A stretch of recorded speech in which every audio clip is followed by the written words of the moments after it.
மாற்ற யோசிக்கும் மாணவர்கள். மவுசு போடும் பிகாம் படிப்பு.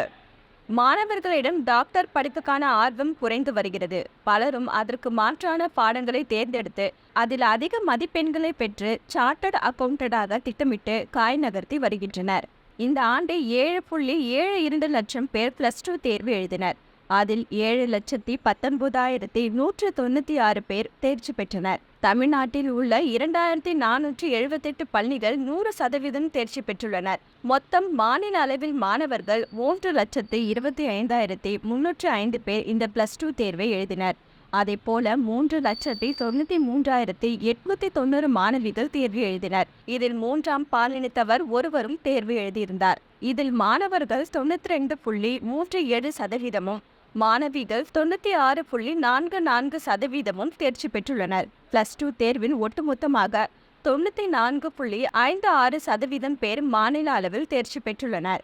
இந்த ஆண்டு 4.07% மாணவியர் கூடுதலாக தேர்ச்சி பெற்றுள்ளனர். திருப்பூர் மாவட்டம் 97.45%துடன் முதலிடத்தையும், சிவகங்கை, ஈரோடு 97.42%துடன் 2ஆம் இடத்தையும், அரியலூர் 97.25%துடன் 3ஆம் இடத்தையும், கோவை 96.97%துடன் 4ஆம் இடத்தையும், நெல்லை, பெரம்பலூர் தலா 96.44%துடன் 5வது இடத்தையும் பெற்றுள்ளது.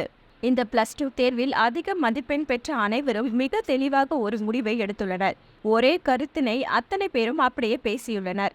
அது என்ன என்கிறீர்களா? இந்த முதல் மதிப்பெண் பெற்ற யாருமே டாக்டர் ஆவதுதான் என் வாழ்நாள் கனவு. அதற்காகத்தான் தினமும் 12 மணி நேரம் படித்தேன் என்று சொல்லவில்லை. பலரும் பிகாம் படிக்கப் போவதாகவும் சார்ட்டர்ட் அக்கவுண்டண்டாக திட்டம் வைத்துள்ளதாகவும் தெரிவித்துள்ளனர். முன்பெல்லாம் அதிக மதிப்பெண் எடுத்துவிட்டால் அடுத்து என்ன என்று கேட்கவே வேண்டாம். நான் டாக்டர் ஆவேன், கலெக்டர் ஆவேன் என்று வரிசையாக சொல்லிக் கொடுப்பதை போல அப்படியே அச்சு பிசகாமல் ஒப்பிப்பார்கள்.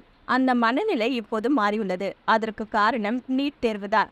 அந்த நீட் தேர்வு ஏற்படுத்தும் அழுத்தத்தால் பலரும் இன்று பிகாம் பக்கமும் ஆடிட்டர் ஆக போகிறேன் என்று புதிய ரூட்டில் பயணிக்க தொடங்கியுள்ளனர். அதற்கு முன்னால் ஏ குரூப் எடுக்கும் பிள்ளைகள் அதிக மார்க் வாங்குவதுதான் மீடியாவில் ஹைலைட் ஆகும். உடனே அவர்கள் அனைவரும் டாக்டர் கனவை உடனே திறந்துவிட்டு விடுவார்கள். ஆனால் இப்போது சி குரூப் எடுக்கும் பிள்ளைகள் கூட தலைப்பு செய்தியாக உள்ளனர். குறிப்பாக சொல்ல போனால் திருப்பூர் மாணவி மகாலட்சுமி. இவர் 600 மதிப்பெண்ணுக்கு 598 பெற்றுள்ளார். இவரது தந்தை மறைந்ததை அடுத்து அவரது அம்மாதான் படிக்க வைத்துள்ளார். கஷ்டப்பட்டு போராடி இந்த நிலையை அடைந்துள்ளார் மகாலட்சுமி. இவரிடம் அடுத்து என்ன படிக்க திட்டம் உள்ளது என்று கேட்டா அடுத்த வினாடியே ஆடிட்டர் ஆக வேண்டும் என்பதே லட்சியம் என சொல்கிறார். அதே மாதிரி புதுச்சேரியில் ஸ்ரேயா மாநில அளவில் முதல் மதிப்பெண் பெற்றுள்ளார். அதாவது 600க்கு 592 மதிப்பெண்கள் பெற்றுள்ளார். இவரும் பிகாம் படிக்க போகிறேன் என்கிறார். அடுத்து IIMCயில் MBA படிக்க முயற்சி செய்ய போவதாகவும் கூறியுள்ளார். புதுச்சேரியில் இன்னொரு மாணவி வித்தியாசமாக HR படிக்க போகிறேன் என கூறியுள்ளார். இதுபோல பல மாணவர்களும் மருத்துவ படிப்பு என்ற கனவிலிருந்து லேசாக வெளியேறி வருகின்றனர். +2 சேரும் போதே ஃபர்ஸ்ட் குரூப் எடுத்து அடுத்து டாக்டர் அல்லது பொறியியல் என போவதை தவிர்த்து வருகின்றனர். அதற்கு முழு காரணம் நீட். அதற்காக பல லட்சங்களை செலவழித்து கோச்சிங் கிளாஸ் சென்று டாக்டர் ஆவது என்பது மிகப்பெரிய மன அழுத்தம் தரும் காரியமாக மாறியுள்ளது. கூடவே 10 லட்சம் வரை மிகப்பெரிய தொகையை செலவழிக்க வேண்டியுள்ளது. அப்படி செலவழித்தாலும் அதில் உத்தரவாதம் மிக மிக குறைவாகவே உள்ளது. அதை போலதான் பொறியியல் படிப்புகளும். வீதிக்கு 100 பேர் பொறியியல் படித்துவிட்டு உரிய வேலை கிடைக்காமல் திண்டாடி வருகின்றனர். அதை புரிந்து கொண்ட பல பொறியியல் கல்லூரிகள் இந்த ஆண்டு முதல் மாணவர்களை கவர AI சார்ந்த படிப்புகளை அறிமுகம் செய்ய தொடங்கியுள்ளது. அதன் கொடுமை என்னவென்றால் AI தொழில்நுட்பம் அறிந்த பேராசிரியர்களே தமிழ்நாட்டில் மிக மிக குறைவு.